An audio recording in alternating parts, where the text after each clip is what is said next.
আসসালামু আলাইকুম, this is me আসিয়া মনারবি। আজকে আমরা অটোমোটিভ ক্লাসে আমরা কুলেন্ট সিস্টেম শিখেছিলাম। তো কুলেন্ট সিস্টেমে কি কি গুলো আছে, পার্টসগুলো আমি শুধু দেখাবো, কুলেন্টের পার্টসগুলো। তোমরা নাম বলো, ঠিক আছে? This is air cooler. এটা হচ্ছে এয়ার কুলার রেগুলেটর। এগুলো হচ্ছে কোর অ্যান্ড ফিন্স। এখান থেকে হচ্ছে পানিটা যখন গরম হয়ে এই হাইপার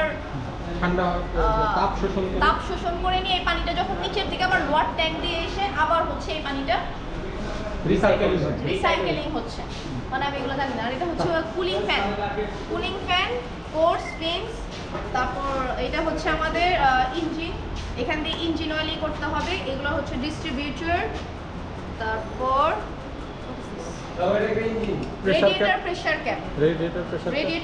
ক্যাপ খুলে দেখেন। আপনার মধ্যে দুইটা ট্যাঙ্ক আছে, আপার হোস পাইপ আর লোয়ার হোস পাইপ। এটা হচ্ছে লোয়ার হোস পাইপ, এটা হচ্ছে আপার হোস পাইপ দিয়ে এসে এটা হচ্ছে লোয়ার হোস পাইপ দিয়ে পানিটা আবার প্রবাহিত হয়। এটা হচ্ছে একটা ওয়াটার সাইকেলিং হয়।